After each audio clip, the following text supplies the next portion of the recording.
الصلاۃ والسلام علیک یا رسول اللہ وعلی آلک و اصحابک یا حبیب اللہ۔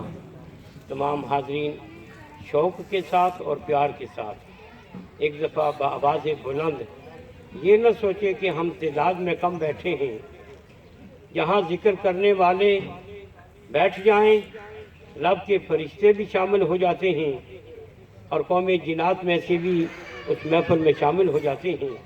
یہ ذکر کی محفل ہے اور اس محفل کی بڑی ہی برکت ہے۔ فرشتے آتے ہیں، جب اس کے ذکر کی طرف بیٹھ جائیں تو وہ فرشتے جب واپس آتے ہیں تو رب کے حضور کہتے ہیں بار الہا تیرا ذکر کرنے والے بڑی مقدس ہستیاں بیٹھی تھیں، اور اس ذکر کی لذت انہیں ایسی نصیب ہوئی کہ اس کا کمال ہی نہیں ہے۔ اس لیے پیار کے ساتھ ایک دفعہ بآواز بلند درود شریف پڑھ لیں۔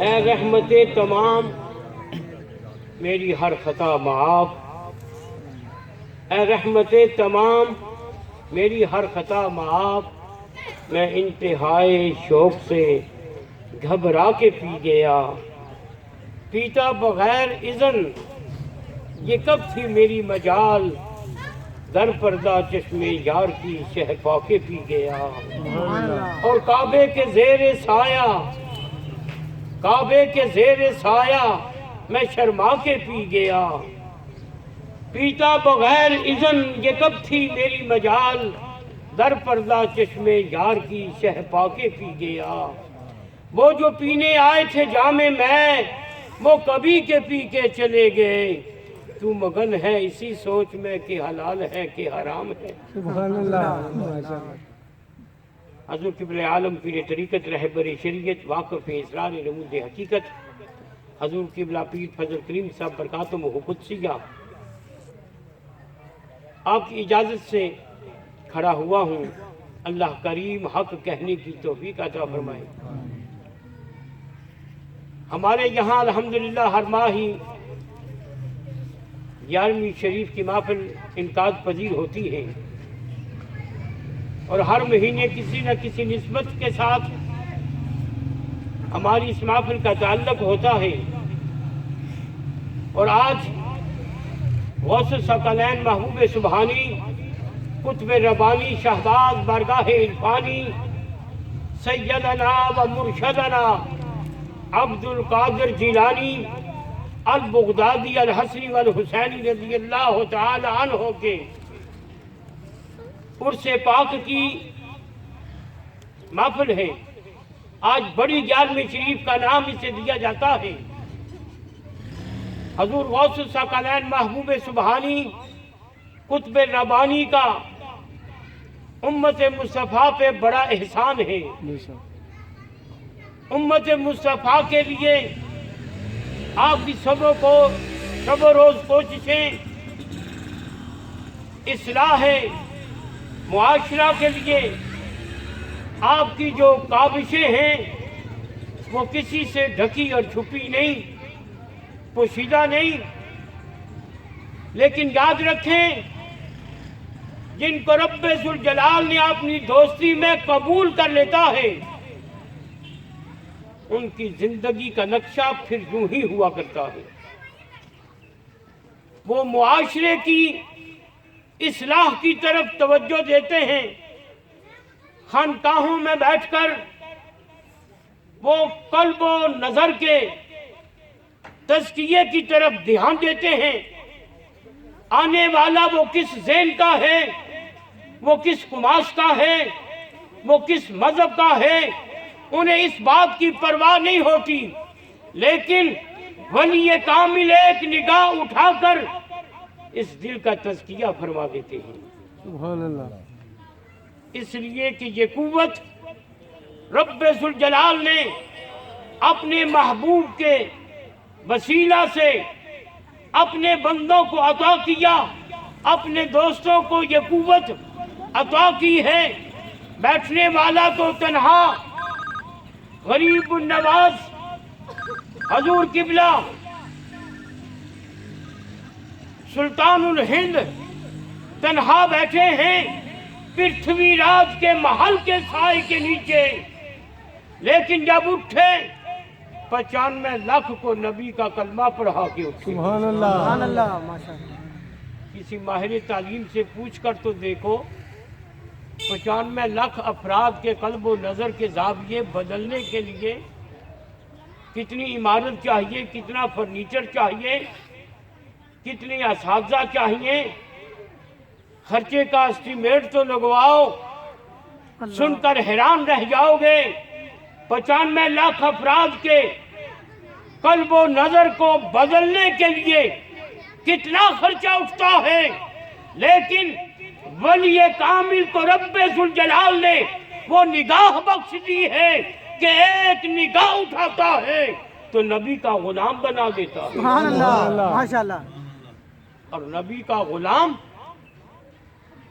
یوں ہی نہیں بنتا۔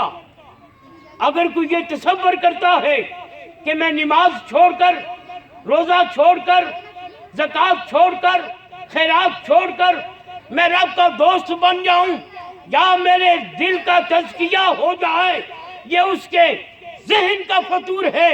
قد افلاح من تزکا، کامیاب وہ ہے جس نے تزکیہ نفس کر لیا ہے۔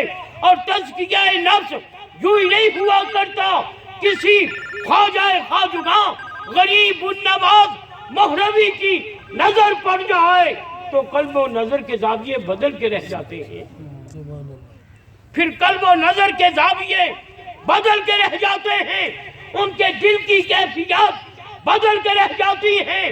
بیٹھتے ہیں تو اللہ ہو کی ضرب لگا کر، اور اللہ ہو کی ضرب جب ولی کامل مرید سے لگواتا ہے تو یاد رکھو وہ اللہ ہو کی آواز تیرے کان کے لیے ہی نہیں، تیرے دل کی تختی کے لیے بھی ہے۔ سبحان اللہ۔ تیرے دل کی تختی پہ اسم اللہ اس طرح نقش ہوتا ہے، اس لیے کہ ولی کی نگاہ کی تاثیر اتنی عظیم ہے کہ کچے برتنوں پہ نگاہ اٹھا لی، ہر برتن پہ اسم اللہ نقش ہوا۔ حضور شاہ نقش بند نے کچے برتن پہ نگاہ اٹھائی، وہ برتن بنانے والا دیکھتا رہا کہ یہ بابا بڑے غور سے برتنوں کو دیکھ رہا ہے، جو برتن میں بنا رہا ہوں وہ تو ہندو تھا، لیکن جب ولی کامل نے نگاہ اٹھائی کہتا ہے بابا کیا کر رہا ہے؟ بابا جی نے کہا میں تیرا کمال دیکھ رہا ہوں۔ سبحان اللہ۔ تیرا کمال یہ ہے کہ مٹی کو برتن کا روپ دیتا ہے، اسے برتن بنا دیتا ہے، لیکن دیکھ تو برتن بنا رہا ہے، اس برتن کا کمال میں تجھے دکھاتا ہوں۔ جب ولی کامل نے توجہ ڈال دی، کچے برتنوں پر نگاہ ڈال دی، تو خدا کی قسم ہر برتن پہ اسم اللہ نقش ہو چکا تھا۔ سبحان اللہ۔ اسم اللہ نقش ہو چکا تھا۔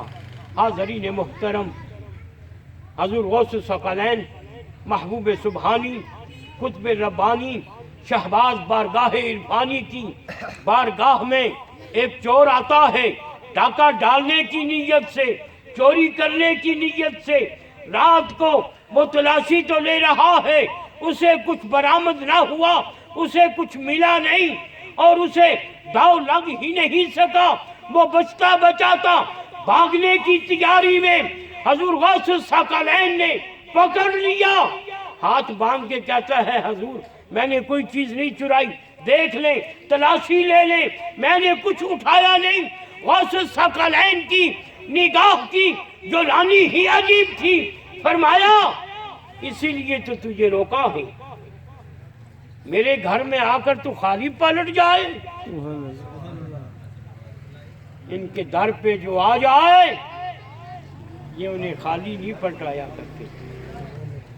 چور چوری کی نیت سے آتا ہے، میرا غوث اسے پکڑ کر، اور وہ ظاہر کا سامان اسے نہیں چاہیے تھا، وہ ظاہر کا سامان اپنی ضرورت سمجھ رہا تھا اور ولی کی نگاہ کچھ اور دیکھ رہی تھی کہ یہ برتن چرانے والا، سامان اٹھانے والا، اس کو سامان کی ضرورت نہیں، اس کی ضرورت یہ ہے کہ یہ مخلوق خدا کی رہنمائی کا کام کرے۔ سبحان اللہ۔ غوث الثقلین فرماتے ہیں جا تجھے فلاں علاقے کا قطب بناتا ہوں کہنا پڑے گا۔ غوث الثقلین کی نگاہ چشم زدن میں ڈاکو سے قطب بنا دیتی ہے۔ اور حضور قبلہ عالم سے پوچھ کر دیکھ لو، حضور قبلہ عالم سے پوچھ کر دیکھ لو، قطب بنانے کے لیے، قطب کی منزل پہ پہنچنے کے لیے کتنی منزلوں کو عبور کرنا پڑتا ہے، بسط کی، قبض کی کیفیتوں سے گزرنا پڑتا ہے، مجاہدے اور مشاہدے کرنا پڑتے ہیں، رات بھر اس کی بارگاہ میں آہوزاری کرنا پڑتی ہے، تب جا کر کوئی قطب کے مقام تک پہنچتا ہے۔ لیکن میرے غوث نے ایک ہی دفعہ اسے ایک ہی جھٹکے میں اس کی کیفیات کو بدل کے رکھ دیا ہے اور درجات قطبیت پہ فائز کر لیا ہے۔ سبحان اللہ۔ میرے غوث کی توجہ یہی ہے۔ حاضرین محترم، ڈاکو آئے، قطب بن جائے اور میرے غوث کی بارگاہ میں سامان لوٹنے والا چور آتا ہے۔ بچپن کے زمانہ میں قافلہ تو لوٹ لیا، قافلہ تو چھین لیا، ان کا سامان لے لیا۔ اس بچے سے پوچھتا ہے، میرے غوث کی عمر مبارک 7 برس کی تھی۔ سبحان اللہ۔ ڈاکو پوچھتے ہیں تیرے پاس کیا ہے؟ 7 سال کی عمر کے غوث نے کہا میرے پاس 40 سونے کی مہریں ہیں، اشرفیاں ہیں میرے پاس۔ حاضرین محترم، ڈاکو حیران ہوئے، لوگ ہم سے مال چھپاتے ہیں، وہ اس بچے کو پکڑ کر سردار کے پاس لے جاتے ہیں، سردار سے کہتے ہیں یہ بچہ کہہ رہا ہے میرے پاس 40 اشرفیاں ہیں، سونے کی مہریں ہیں۔ ڈاکو نے کہا بیٹا تو نہ بتاتا، لوگ تو ہم سے مال چھپاتے ہیں، ہم سے خفیہ رکھتے ہیں، ہم سے مال کو خفیہ رکھتے ہیں، ہم سے مال کو چھپاتے ہیں، لیکن تو بتا رہا ہے، بتا کہاں ہے تیرے پاس اشرفیاں؟ میرے غوث نے اپنی گودڑی کو سامنے کر دیا، فرمایا یہ ہے 40 اشرفیاں۔ ڈاکو نے وہ نکال لی۔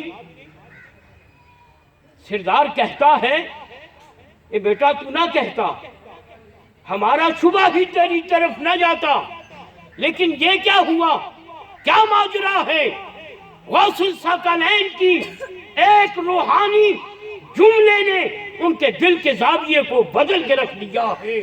ولی کامل کی زبان کا جو لفظ نکل جائے اس سے بھی کیفیات بدل جاتی ہیں، اور جب ولی کی نگاہ پڑتی ہے تو تزکیہ نفس کی انتہا ہو جایا کرتی ہے۔ غوث الثقلین نے فرمایا میں اپنی ماں سے وعدہ کر کے آیا ہوں، جھوٹ نہیں کہوں گا، ماں سے وعدہ کیا ہے۔ سادہ سا جملہ میرے غوث نے کہا، وہ ڈاکو جن پر آہوں نے کام نہ کیا، سسکیوں نے کام نہ کیا، التجاؤں نے کام نہ کیا، سارے قافلے منتیں کرتے ہی رہے، سامان نہ لے، سامان نہ لوٹ، لیکن وہ سب کا سامان لوٹتے رہے، کسی کی آہوزاری کا ان کے دل پر اثر نہ ہوا، لیکن میرے غوث کے ایک چھوٹے سے جملے نے ان کے دل پر ایسا اثر کر دیا ہے، بلکہ میرے غوث نے ان کی اس کیفیت کو ایسے کاٹ کے رکھ دیا ہے کہ سارے ڈاکو سردار سمیت آنسو بہا رہے تھے، رو رہے تھے۔ یہ بچہ ہو کر ماں سے وعدہ کر کے آیا ہے، جھوٹ نہیں کہوں گا، ہم تو اپنے رب سے وعدہ کر کے آئے ہیں۔ ماشاءاللہ، سبحان اللہ۔ میرے غوث سے کہنے لگے وہ ڈاکوؤں کا سردار، بیٹا اپنا سامان اٹھاؤ اور لے جاؤ۔ غوث الثقلین نے جہاں پر بھی بڑا روحانی جملہ ارشاد فرمایا، ڈاکوؤں سے کہا یہ ہو نہیں سکتا، قافلے والے روتے جائیں اور میں ہنستا چلا جاؤں، باقی کا سامان تو لوٹ لے، میرا سامان تو واپس کر دے، یہ نہیں ہو سکتا، سب کا سامان رکھا ہے، میرا بھی سامان رکھ، اگر میرا سامان واپس کرنا ہے تو سب کا سامان واپس کر دے۔ سبحان اللہ، ماشاء میرے غوث کے اتنے سے جملے نے ان پہ ایسا اثر کیا ہے کہ سب کا مال واپس کر دیا۔ اللہ، کہنا پڑے گا کہ جو غوث کے قافلے میں آ جائے میرا غوث اس کا مال لوٹنے نہیں دیتا، کہ محمد سے وفا تو نے تو ہم تیرے ہیں، یہ جہاں چیز ہے کیا لوح و قلم سے۔